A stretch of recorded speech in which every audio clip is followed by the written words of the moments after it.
স্মরণকালের যুদ্ধ শেষে বিরতিতে গেল ইরান ইসরায়েল। 12 দিনের যুদ্ধ শেষ হলেও এর রেশ টানতে হচ্ছে দেশ দুটির পাশাপাশি যুক্তরাষ্ট্রকেও। অর্থনৈতিক নিষেধাজ্ঞা থাকায় আগে থেকেই প্রতিকূলতা মোকাবেলায় প্রস্তুত ইরান। তবে বড় ধরা খেয়েছে ইসরায়েল। প্রতিবেশী সিরিয়া, লেবানন, গাজা, মিশরে হামলা চালাতে অভ্যস্ত ইসরায়েল কল্পনাও করেনি এভাবে মার খেতে হবে ইরানের কাছে। ইসরায়েলের সামরিক বাজেটে অন্যতম একটি অংশই থাকত বাইরে হামলা চালানোর জন্য। তবে এবার যুদ্ধ পরবর্তী সময়ে বড় বাজেট দরকার হচ্ছে দেশের অবকাঠামো পুনর্গঠনে, যা ইসরায়েলে বর্তমান নেতানিয়াহু সরকারের জন্য বড় ধাক্কা বলে মনে করছেন বিশ্লেষকরা।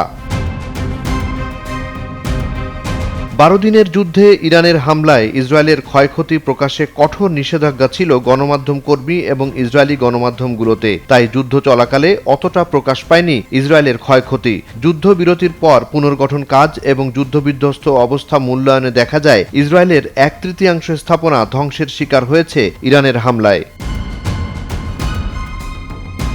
ইসরায়েল অর্থ মন্ত্রণালয়ের সূত্রে আন্তর্জাতিক গণমাধ্যম ব্লুমবার্গ জানায়, ইরানের প্রতিরোধমূলক হামলায় আনুমানিক 10 বিলিয়ন শেকেল বা 3 বিলিয়ন মার্কিন ডলার ক্ষতি হয়েছে ইসরায়েলের।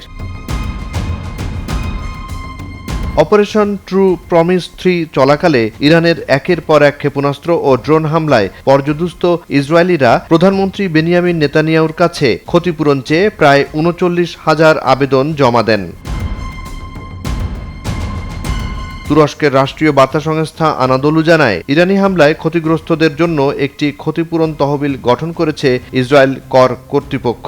13 জুন ইরান ইসরায়েলের মধ্যে যুদ্ধ শুরুর পর থেকে এ পর্যন্ত তহবিল থেকে ক্ষতিপূরণ চেয়ে আবেদন জমা পড়েছে 38,700টি।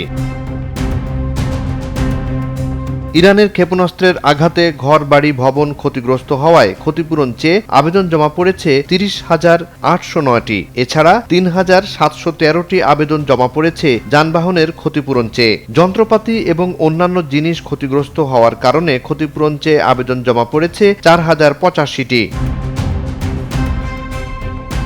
ইসরায়েলি ওয়েবসাইট বেহাদ্রেই হারেদিমের তথ্য মতে শুধু তেল আবিবেই ক্ষতিপূরণ চেয়ে আবেদন জমা পড়েছে 24,932টির বেশি। দক্ষিণাঞ্চলের আশকেলন শহরে আবেদন জমা পড়েছে 10,793টি।